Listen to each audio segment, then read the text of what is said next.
Okay, all I'm going to take you through the CA Breakout. This is my model, the developer model, but yours will just say CA Breakout. I want to take you through the whole strategy and all the requirements that the software is looking for before it'll take out a trade and enter the market, just so you understand. So there's a few things that needs to be the correct time, and that's just based off the time inputs you put in on the settings. So you can set a start and stop time for the trading. So it needs to be within that range. So that's nice and simple. It needs the 15-minute, the 1 hour, and the 4 hour time frame trends to be lined up. So either all buys or all sells. And when that happens, this writing will change to green, just as a visual cue for you to look at. Now on the screen, this red line and this blue line, this is indicating the top and bottom of the most recent 4 hour range. So we can see at the moment it's just broken above that most recent 4 hour range.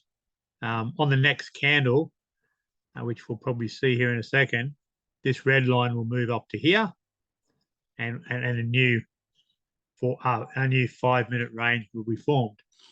But at the moment, if these trends had have all been lined up, when the market broke above this red line, if these had been all lined up with 3 buys, when the market broke above this 5-minute range, that's where it would have placed a buy order.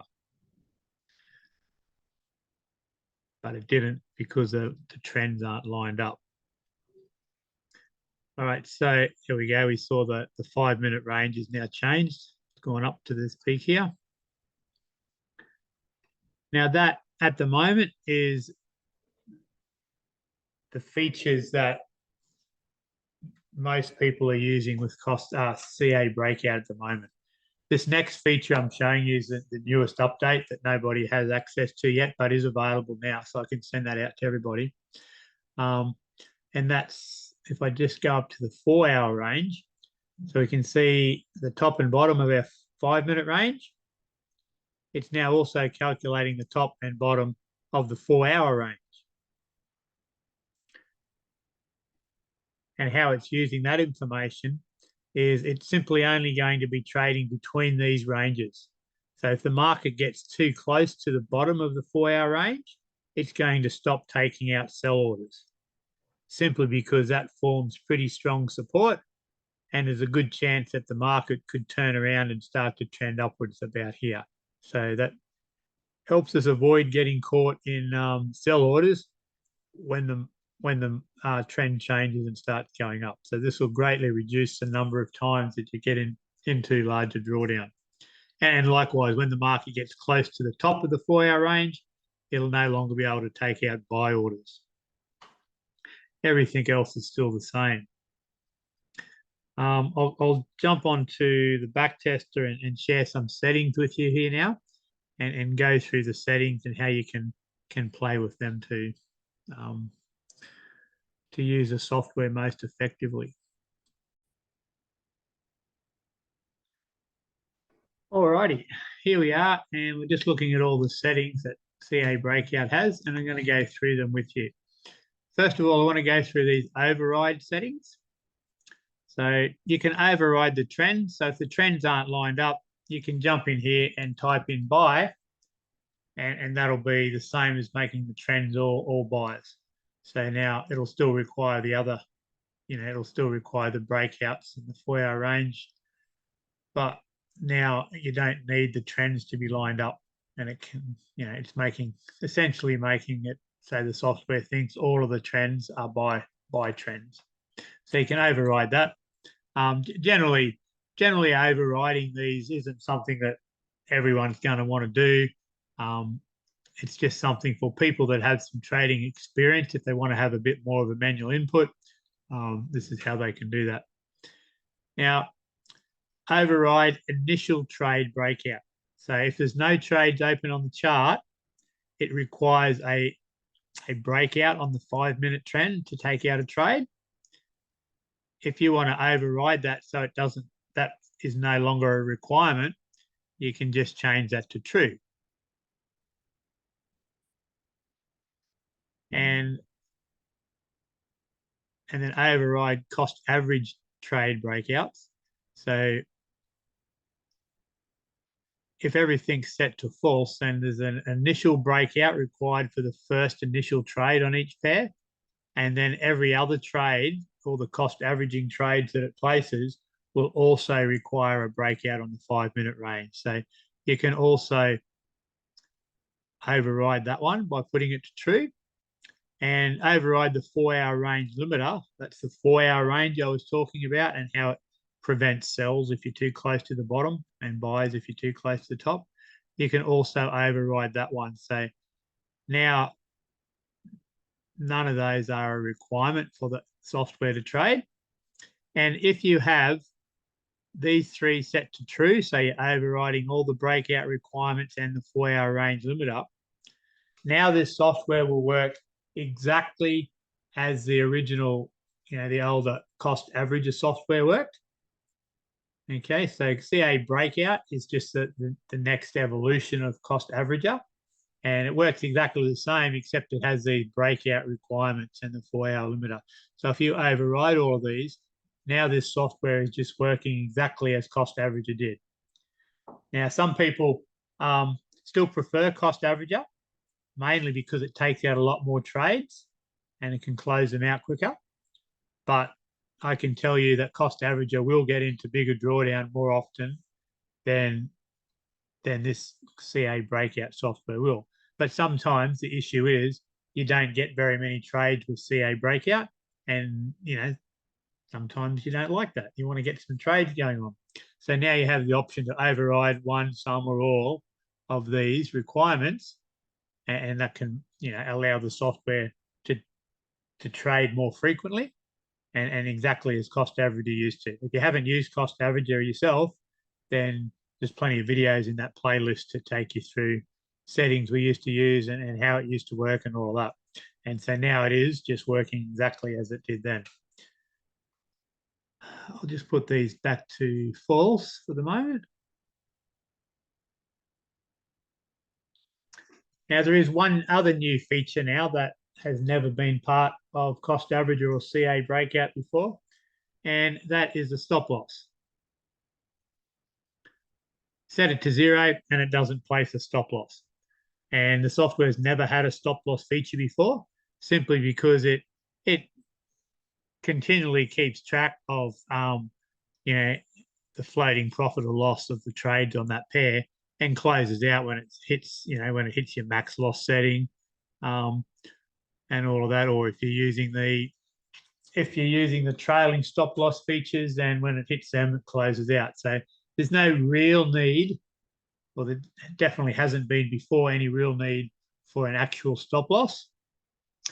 So the stop loss will just be like a normal trade. It will place that red stop loss line, that dotted line, wherever you set it at. Now, there's two reasons why I've added this feature. One is some prop firms still do require you to place a stop loss. And so you could easily just set one at a huge distance away.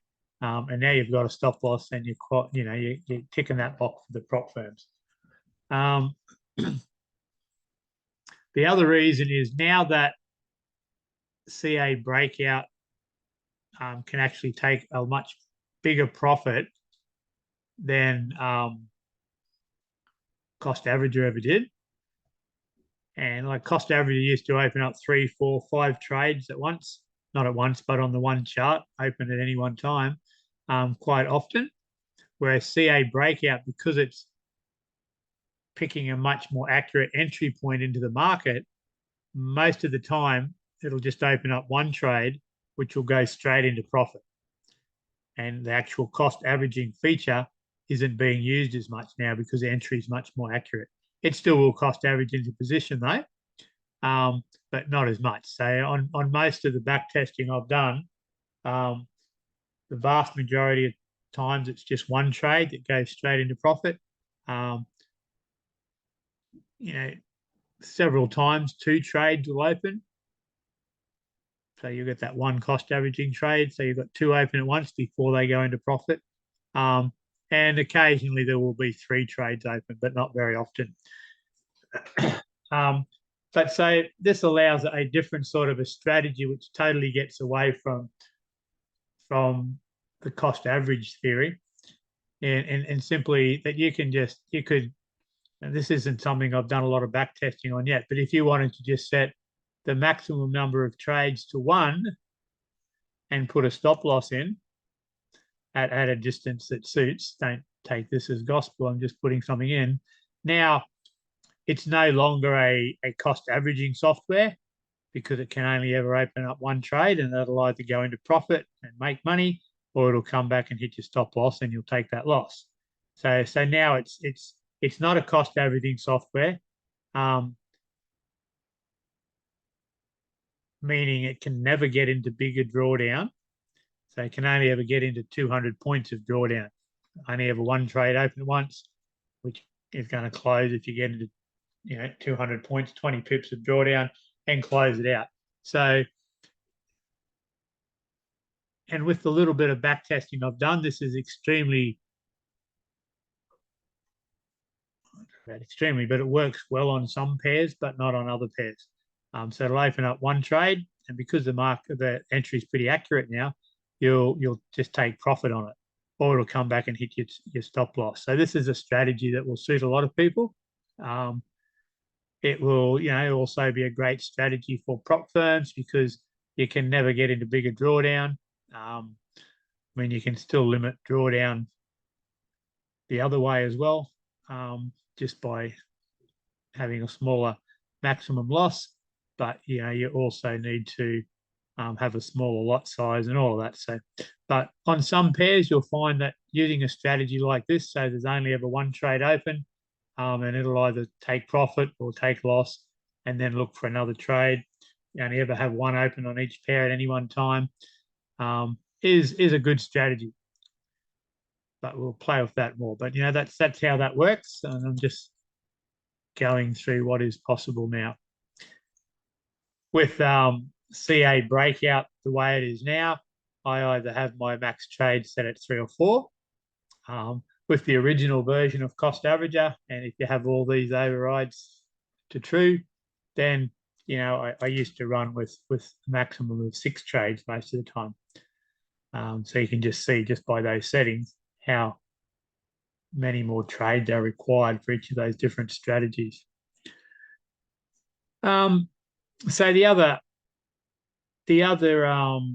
all of the other settings are pretty much covered in previous settings videos. But I'll whiz through a couple of them quickly. First trade, TSL, trailing stop loss, is simply going to have a normal type trailing stop loss, but it will only work on the initial trade. So you'll set that at whatever points you want the stop loss to trail behind that. And this trailing stop loss one is the same sort of feature that it's always had since way back in cost averager days. And this will work on every trade, depending on the trailing start level. So if I have it set at 3, then this trailing stop loss is only going to work on the 3rd, 4th, 5th, 6th trades, not on the initial trade or the second trade. And then trade gap in points is pretty much a defunct setting now. You can set the distance between your trades just as a points feature, but generally now we use auto trade gap factor, which is calculating the trade gap in points for you, but it's calculating that automatically based off the average daily range of that particular pair. And then everything else is much the same. The max gap factor is only relevant if you're using the breakout features. And all it means is if there is no breakout, but the market still moves 4 times as far as the as the trade gap factor has been calculated. So if it calculates that the trade gap, the gap between the trades is going to be 100 points, and the market goes further than that and still has a breakout, then it will take out a new trade. But if it was to move 400 points, so 4 times that 100 calculation, then it'll still just take out a trade even if there is no breakout. So that's all that one is. The minimum profit is simply what, as it's always been, what the software is aiming to take. If there's just one trade open, it's going to close out when it gets into $55 of profit.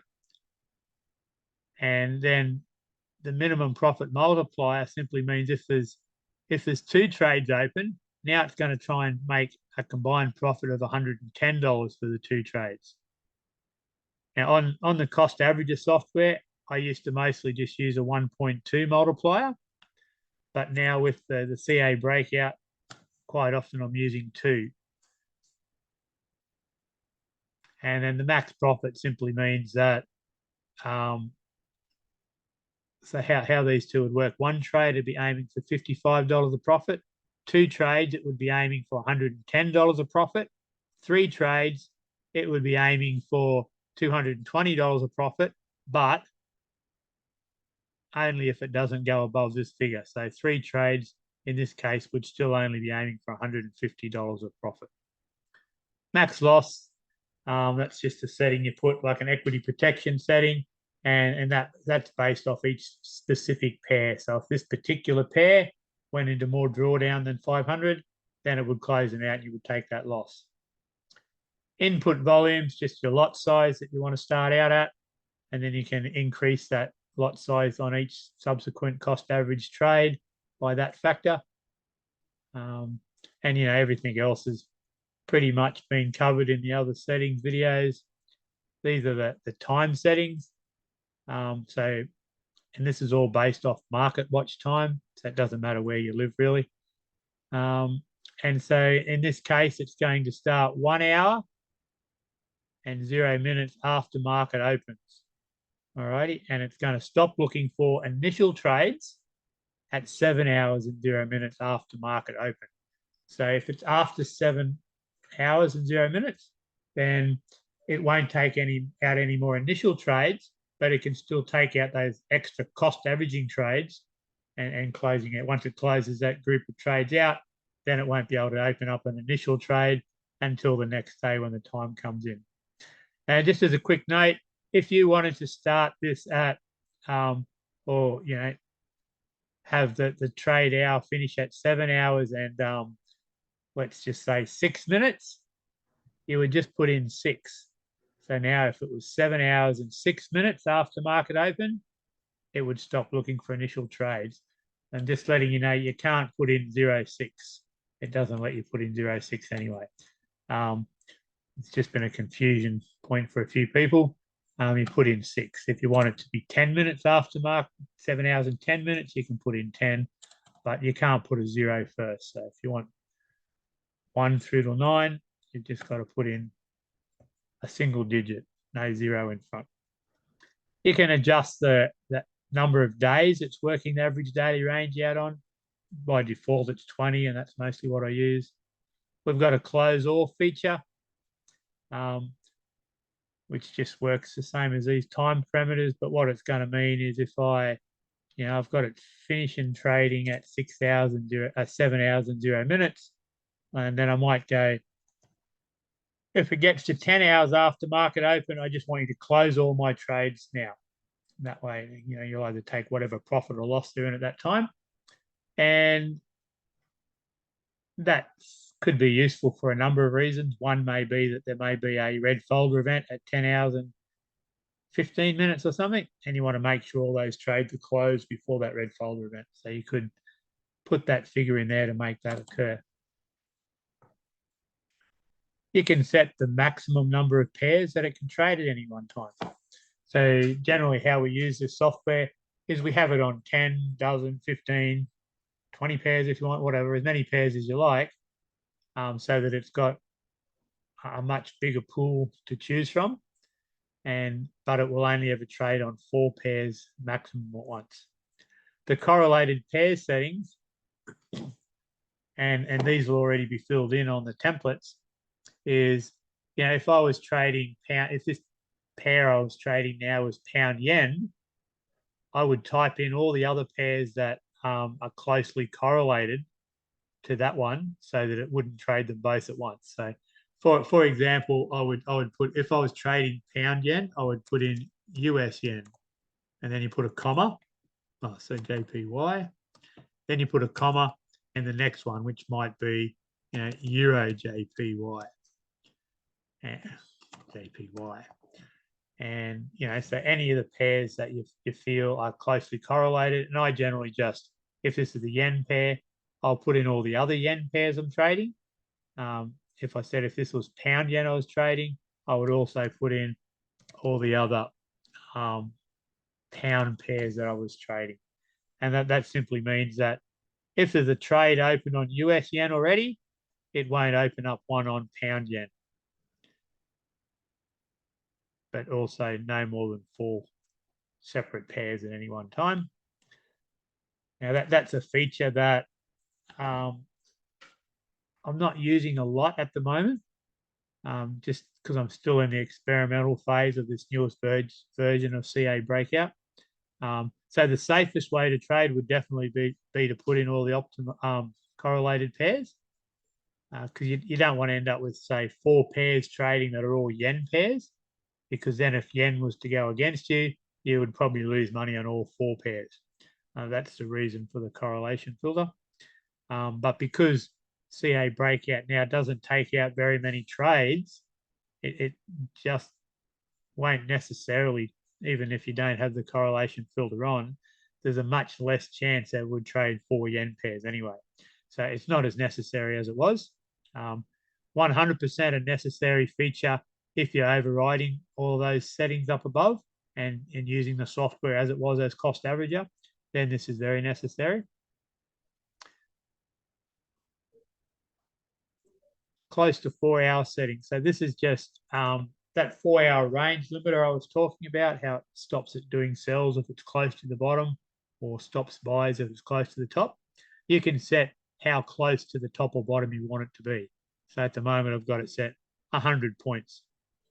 Now this will vary, as you'll see in the templates, basically based off how volatile a pair is. So for example, Euro US, I might have it running at 130, but pound yen, I might have it set at 300 because pound yen is more volatile. Then, as you were probably already know, these are the profit lock settings, depending on if there's 1 trade, 2 trade, 3 trade, or 4 trades open. So you have a first profit lock for each of the number of trades open. If there's more than 4 open, it'll just work off with this one. And a second profit lock feature for if there's 1, 2, 3, or 4 trades open. The rest of these settings essentially are just settings to help the software calculate those ranges, or not these two. You can also set a top and bottom range for the software to trade in. So that'll be similar to how the 4-hour range limiter works, but you can precisely set one exactly how you want it to, if you wish to. These are default settings, which mean it's not being used. There's a previous video that goes into this one in more detail. Watch that one if you want to have a play. And all of these other ones are just dealing with how it calculates those ranges, specifically the 5-minute range, and also how far the market needs to break out of that range before it will actually place that trade. So the initial trade breakout, I generally have set higher than the others, which is just the cost average trades breakout. But that's what they are. Probably not anything here that you want to play with at all until you're much more experienced with CA Breakout. I just thought I'd quickly go through exactly what they are. All right, guys, that's pretty much it. I'll leave that to you. Just let me know if you want this latest version. Just to recap, the 2 new additions to this is the introduction of the 4-hour range limiter, the introduction of the stop loss for every trade, and the ability to override all of these functions. That's what's changed in this latest version. All right, guys, thanks for watching, and I'll talk to you all later.